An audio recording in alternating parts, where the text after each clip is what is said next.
Bienvenue à tous. Notre journée porte ouverte pour le lancement de notre projet à l'équité sociale. Nous, on vient en aide beaucoup ici aux personnes qui sont sur l'aide sociale. Okay? Certains d'entre eux, après une certaine période de temps sur l'aide sociale, ont droit à des frais médicaux gratuits. Que ce soit les frais pour les réparations dentaires, que ce soit des frais d'optométrie, que ce soit des fois si vous avez besoin d'un appareil parce que vous avez un problème de surdité, il y a possibilité d'avoir de l'argent, peu importe, là, moi j'ai besoin de bas de compression. Donc, j'ai accès gratuitement à ces services-là. Même chose pour les médicaments. Hein? On n'a pas à payer le coût des médicaments. Cependant, il y a une réalité, c'est que présentement, il y a au moins, puis là, je vous dirais probablement ça a augmenté, là, mais il y a 800 000 personnes au Québec là, qui vivent sous le seuil de la pauvreté. Et ça veut dire, là, le seuil de la pauvreté, ça veut dire que souvent ces personnes-là ont juste pas assez d'argent pour couvrir leurs besoins de base. Se rendent jusqu'à la fin du mois, souvent ils travaillent 30 heures, 25 heures par semaine, puis c'est pas tous des étudiants. OK? Moi, ici, des fois, il y a des mères de famille qui nous appellent parce qu'ils cherchent des organismes qui pourraient les aider parce qu'ils n'ont plus de manger.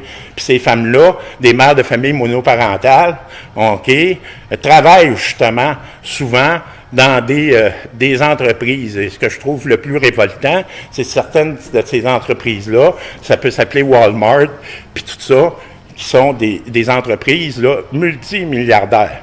Donc, il y a comme une inéquité sociale. Et nous, ce qu'on dit, OK, c'est que toutes ces personnes-là puissent avoir accès aux soins médicaux, OK, gratuitement, OK. Ça leur donnerait une chance. Pour ceux qui sont, par exemple, des travailleurs, de maintenir leur pouvoir d'achat. Il va y avoir un plan de lutte contre la pauvreté. Il devait être déposé ce printemps, mais il va être déposé à l'automne, OK? On ne sait pas encore ce qu'il va y avoir dedans, mais les groupes communautaires qui luttent contre la pauvreté ont un ensemble de revendications, OK? Nous, le GIDDS, aujourd'hui, avec cette campagne-là, on va aller voir tous nos partenaires, on va aller solliciter toutes les tables de concertation, tout ça. Ici, pas seulement au plan local, régional, mais aussi au plan national, parce que nous-mêmes, le GIDDS, par l'intermédiaire d'un collectif ici contre la pauvreté dans la Nodière, on siège au collectif pour un Québec sans pauvreté. OK? Donc, on va aller chercher de l'appui pour notre campagne, mais c'est pas seulement ça, là. Ces groupes-là portent aussi d'autres revendications. OK? Que ce soit, par exemple, l'augmentation des revenus de travail à l'aide sociale. Tu sais, comme par exemple, vous savez, OK, qu'il y a des groupes, OK, il y a des personnes qui ont droit juste de faire 200 piastres sur l'aide sociale. Bon, il y a un groupe, une table de concertation de la pauvreté en Abitibi, qu'eux, ils ont demandé justement de faire en sorte que les gens aient droit de faire des revenus de travail jusqu'à environ 800 piastres, qui les amènerait justement à la fameuse mesure de panier de consommation. Bon, c'est sûr que, ça, je vous donne un exemple. Il y a la fameuse campagne là, qu'on voit beaucoup, 5, 10, 15. Pourquoi? Parce que cette campagne-là, ça ferait en sorte que tout le monde qui travaille au salaire minimum se sortirait de la pauvreté. Ça n'a pas de bon sens quand tu travailles 35 heures par semaine, que des fois, tu sois obligé d'aller dans des banques alimentaires à la fin du mois. C'est sûr qu'on demande le rêve, hein? Bon, on aimerait tout là, que le gouvernement dise oui à tout ça. OK?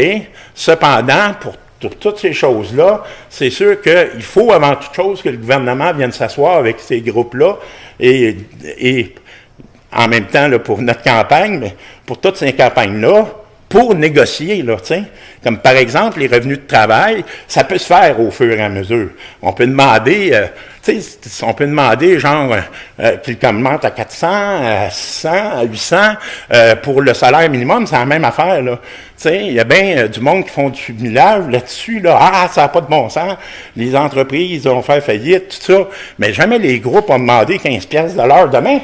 Et ils demandent ça sur des périodes de 5 ans, etc., puis des mesures pour protéger les petites entreprises qui ont moins les reins solides. Mais pour ça, il faut avoir quelqu'un qui soit là. OK?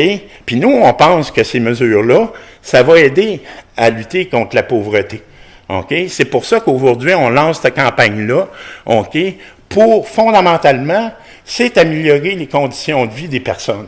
Parce que quand il t'arrive une bad luck au niveau de la santé, puis que tu n'as pas d'argent, là, ben ça veut dire que c'est probablement une épicerie de moins. Ça veut dire que peut-être tu vas reporter ton loyer. Ça veut dire, puis là, quand tu commences à reporter ton loyer, là, ben là, les retards s'accumulent, t'en finis plus. Faut que tu empruntes à gauche et à droite quand tu trouves quelqu'un pour te passer de l'argent. OK?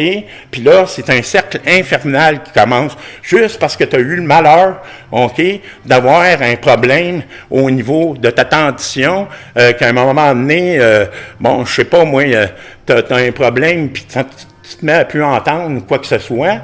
Puis toutes ces affaires-là, là, c'est des mesures en plus qui vont stimuler les gens à intégrer le marché du travail. Plutôt que de les pénaliser comme le gouvernement se prépare à faire, ils ne participeront pas à des mesures d'employabilité. Il va les couper, là, puis ils recevront plus ils vont juste recevoir 400 $ par mois.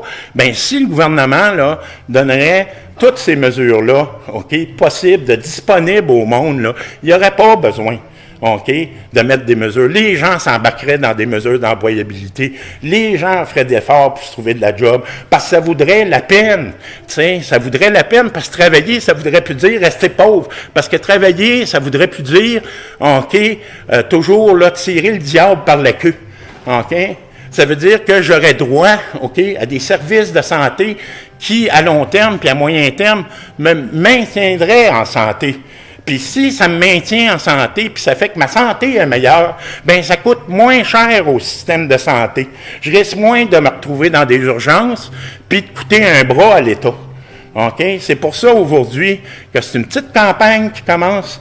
On est peut-être un petit groupe local, avec beaucoup de bonne volonté, puis tout ça, mais on a bon espoir, OK, de porter cette revendication-là et de faire en sorte qu'elle s'inscrive dans un courant, puis dans un mouvement de lutte à la pauvreté qui, espérons-le, va faire en sorte que le prochain plan de lutte contre la pauvreté puis l'exclusion sociale va vraiment réduire la pauvreté.